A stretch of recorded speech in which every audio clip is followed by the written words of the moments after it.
प्रभु तेरी वाणी जीवन की रोटी, नयनों की ज्योति, अंधेरा मिटाती।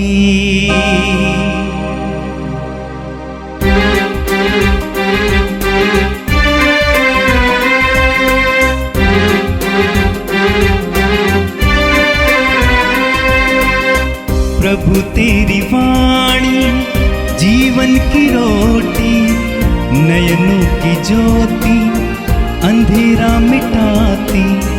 प्रभु तेरी वाणी जीवन की रोटी, नयनों की ज्योति, अंधेरा मिटाती। वाणी वाणी वाणी वाणी वाणी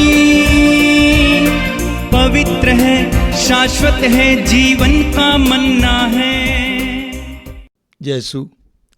मैं आप सभी का स्वागत करता हूं इस पवित्र सभा में। आज रविवार है। हमारा विश्वास है कि प्रभु यीशु मसीह का पुनरुत्थान आज के दिन हुआ है, इसलिए अनुग्रह का दिन है, आशीष का दिन है और प्रभु के विशेष आशीषों का दिन है। आप सभी का स्वागत है। चलिए हम एक पाठ सुनते हैं पुराने विधान से, उसके बाद नए विधान से पाठ और उस पर मनन चिंतन। 21 जून रविवार। पहला पाठ नबी यिर्मयाह का ग्रंथ, अध्याय 20, पद संख्या 10 से 13। मैंने बहुतों को यह फुसफुसाते हुए सुना है, चारों ओर आतंक फैला हुआ है। उस पर अभियोग लगाओ, हम उस पर अभियोग लगाएं जो पहले हमारे मित्र थे।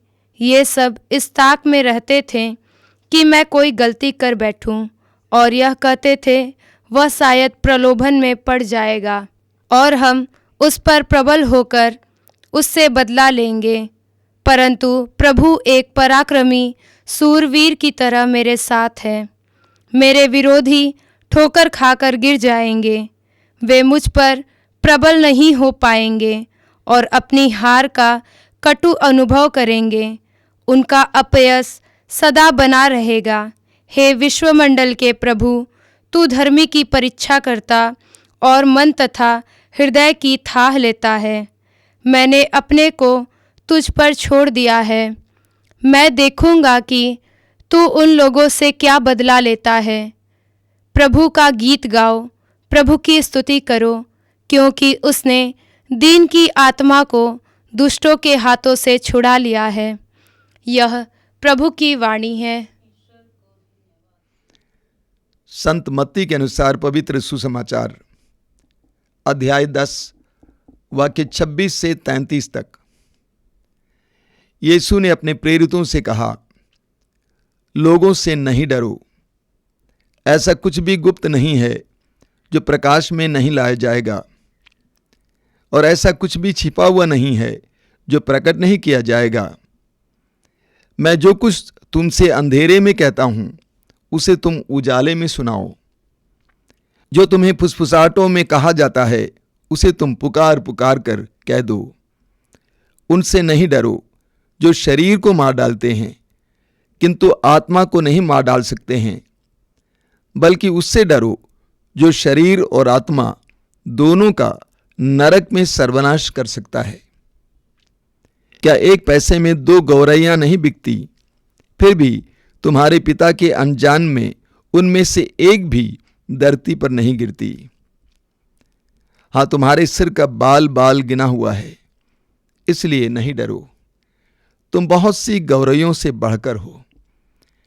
जो मुझे मनुष्यों के सामने स्वीकार करेगा, उसे मैं भी अपने स्वर्गीय पिता के सामने स्वीकार करूंगा, और जो मुझे मनुष्यों के सामने अस्वीकार करेगा, उसे मैं भी अपने स्वर्गीय पिता के सामने अस्वीकार करूंगा। यह प्रभु का दिव्य सुसमाचार है। प्रिय भाई और बहनों, हमारे ही ज़माने में जो लोग न्याय के लिए लड़ते हैं, सत्य के लिए लड़ते हैं, गरीबों के लिए लड़ते हैं, शोषितों के लिए लड़ते हैं, उनके साथ क्या होता है आप जानते हैं। उनकी आवाज बंद की जाती है, उन पर शोषण किया जाता है, उन पर अत्याचार किया जाता है, उनको कई प्रकार की प्रताड़ना से गुजरना पड़ता है, उनको जेल भेजा जाता है, यहां तक कि उनको मार डाला जाता है। ये कोई नई बात नहीं है, सदियों से इस तरह होता आ रहा है। मेरे एक मित्र हैं, वो कहा करते थे कि इस दुनिया में दो गॉस्पल्स हैं, जो दो समाचार हैं। एक है प्रभु यीशु मसीह का सुसमाचार और दूसरा है संसार का समाचार। प्रभु का सुसमाचार और संसार का समाचार, ये दोनों एक दूसरे के विरोधी हैं। स्वर्ग का राज्य और संसार, ये दोनों परस्पर विरोधी हैं। स्वर्ग के राज की शिक्षाएं और संसार की शिक्षाएं एक दूसरे से के विरुद्ध हैं। प्रभु यीशु मसीह की शिक्षाएं संसार की शिक्षाओं के विपरीत हैं। संसार की सोच प्रभु यीशु मसीह की शिक्षाओं के विपरीत है, एक सच्चाई है। ये दोनों एक दूसरे के विपरीत हैं।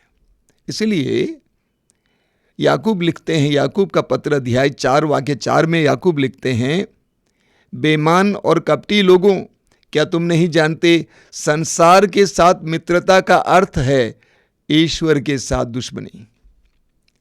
जो संसार के मित्र बनना चाहते हैं वे ईश्वर के दुश्मन बन जाते हैं। ये दोनों एक साथ नहीं जा सकते।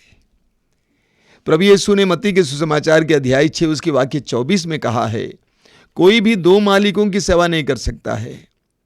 धन और ईश्वर दोनों की सेवा कोई नहीं कर सकता है। संसार और ईश्वर दोनों की सेवा कोई नहीं कर सकता है। योहन का पहला पत्र अध्याय 2 वाक्य 15 और 16 में योहन कहते हैं, तुम ना तो संसार से प्रेम करो और न संसार की चीजों से।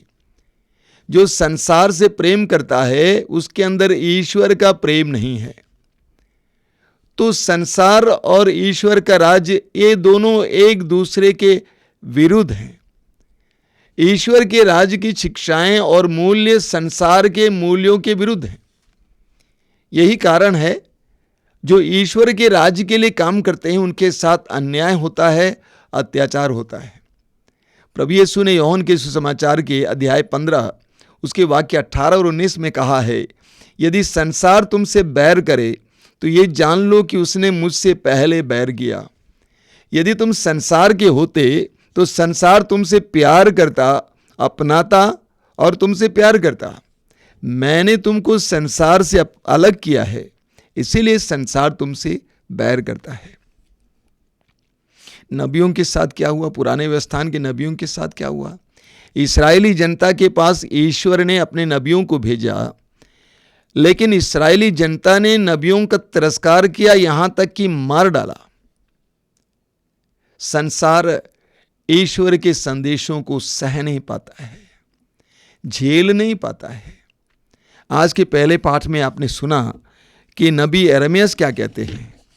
नबी यिर्मयाह कहते हैं कि मैंने बहुतों को ये फुसफुसाते हुए सुना है, चारों ओर आतंक फैला हुआ है, उस पर अभियोग लगाओ, हम उस पर अभियोग लगाएं। यिर्मयाह को बर्बाद करने के लिए, उसका सर्वनाश करने के लिए प्रयास किया गया। यिर्मयाह को कुएं में डाला गया, मार डालने के लिए प्रयास किया गया, लेकिन यिर्मयाह डरता नहीं है। यिर्मयाह अपनी बात को बदलता नहीं है। यिर्मयाह प्रभु के सेवक होने से हटता नहीं है। वचन में लिखा हुआ है, यिर्मयाह कहता है, हे विश्वमंडल के प्रभु, तू धर्मी की परीक्षा करता और मन तथा हृदय की थाह लेता है। मैंने अपने को तुझ पर छोड़ दिया है। मैंने अपने को तुझ पर छोड़ दिया है। मैं देखूंगा कि तू उन लोगों से क्या बदला लेता है। प्रभु का गीत गाओ, प्रभु की स्तुति करो, क्योंकि उसने दीन की आत्मा को दुष्टों के हाथ से छुड़ा लिया है। नबियों ने ही किया। वे ईश्वर के प्रति पूरी तरह से समर्पित थे।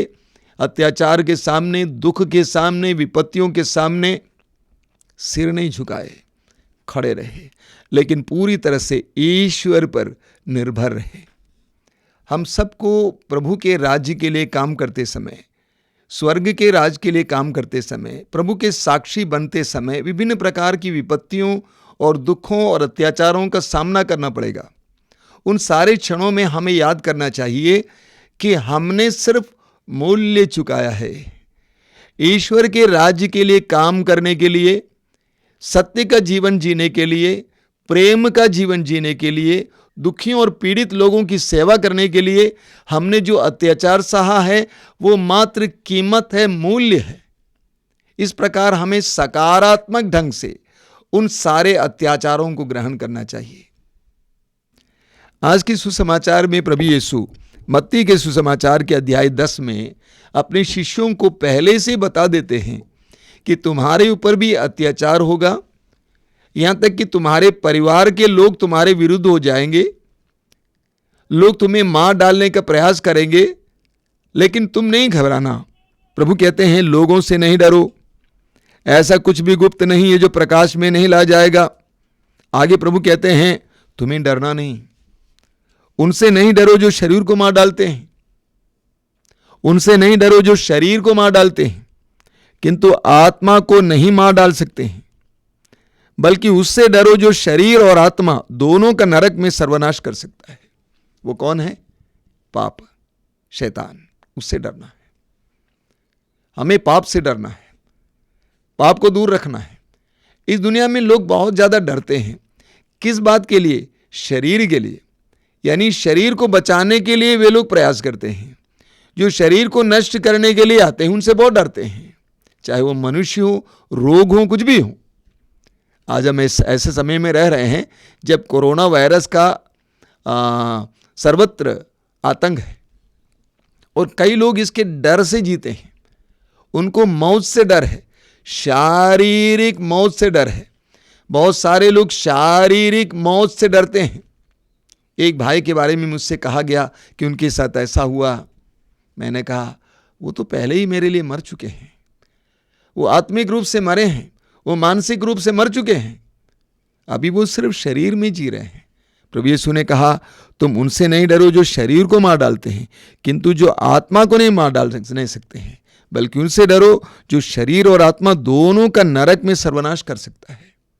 आगे प्रभु यीशु उनको बताते हैं चुप नहीं रहना, तुम्हें बोलते जाना है। प्रभु कहते हैं तुम्हें चुप नहीं रहना है, तुम्हें बोलते जाना है। जो तुम्हें फुसफुसाहटों में कहा जाता है उसे तुम पुकार पुकार कर कह दो, उसे तुम पुकार पुकार कर कह दो। चुप नहीं रहना, बोलना। आगे प्रभु कहते हैं क्या एक पैसे में 2 गौरैया नहीं बिकती? फिर भी तुम्हारे पिता के अनजान में उनमें से एक भी धरती पर नहीं गिरती है। तुम नहीं डरना। तुम पिता के बच्चे हो, तुम ईश्वर के दास हो, ईश्वर की दासी हो, तुम्हें उनके जाने बिना कुछ नहीं होगा। प्रभु कहते हैं कि एक पैसे में 2 गौरैया नहीं बिकती, फिर भी तुम्हारे पिता के अनजान में उनमें से एक भी धरती पर नहीं गिरती। आगे प्रभु कहते हैं तुम्हारे सिर का बाल बाल गिना हुआ है, इसलिए नहीं डरो, तुम बहुत सी गौरैयों से बढ़कर हो। हमें डर छोड़ना है। यह डर इसलिए है क्योंकि हम अपने शरीर से इतना मोह रखते हैं। हमें शारीरिक बर्बादी से बहुत डर है, लेकिन आत्मिक बर्बादी से कोई डर नहीं है। अगर हमें डरना है तो प्रभु कहते हैं आत्मिक बर्बादी से, उन लोगों से, उन चीजों से, उन परिस्थितियों से डरना है जो हमारी आत्मा को बर्बाद करते हैं। शरीर आज है, कल नहीं होगा। प्रभु यीशु कहते हैं यूहन्ना का सुसमाचार अध्याय 6 वाक्य 63 में, मांस व्यर्थ है, आत्मा ही जीवन देता है। मांस व्यर्थ है, मांस का क्या अस्तित्व है? वो आज है, कल नहीं होगा।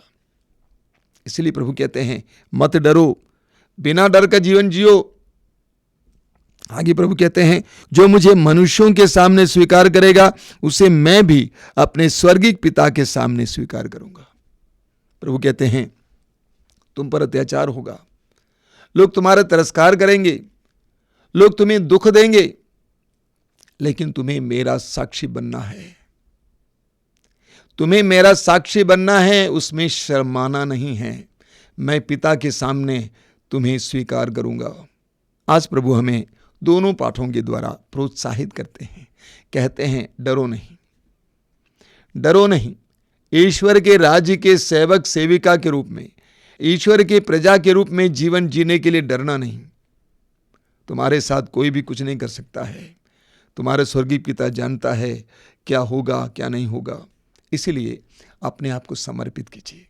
अगर आपके अंदर बहुत ज़्यादा डर है अपने बारे में, अपने भविष्य के बारे में, सारे डर को प्रभु को समर्पित करना, हिम्मत बांधिए, सामर्थ्य पाइए।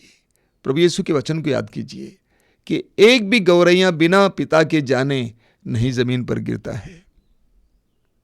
एक भी बाल तुम्हारा जमीन पर नहीं गिनता है बिना प्रभु के जाने।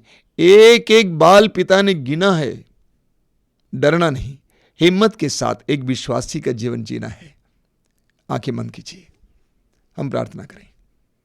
दयालु पिता, करुणामय पिता, तेरे पुत्र यीशु के नाम पर इस समय हम प्रार्थना करते हैं। हमें से हर एक को विश्वास और भरोसे का वरदान दीजिए। हमारे जीवन में बहुत डर है, अधिकतर इस लौकिक जीवन के बारे में ही डर है। उसको मिटा दीजिए, दूर कीजिए। हिम्मत के साथ तुझ पर भरोसा रखते हुए आगे बढ़ने के लिए कृपा दीजिए। दयालु पिता, इन वचनों को सुनने वाले एक एक भाई बहन को इसी वक्त धैर्य का वरदान दीजिए। धैर्य पवित्र आत्मा का वरदान है। धैर्य का वरदान दीजिए। जीवन में आने वाली दुखों, विपत्तियों, अत्याचारों का सामना करते हुए तेरे लिए साक्षी बनकर तेरे वचन की घोषणा करते हुए जीवन जीने के लिए कृपा दीजिए। धन्यवाद पिता, तेरी स्तुति हो, तेरी महिमा हो। प्रभु तेरी वाणी जीवन की रोटी, नयनों की ज्योति अंधेरा मिटाती। वाणी वाणी वाणी वाणी वाणी पवित्र है, शाश्वत है, जीवन का मन्ना है।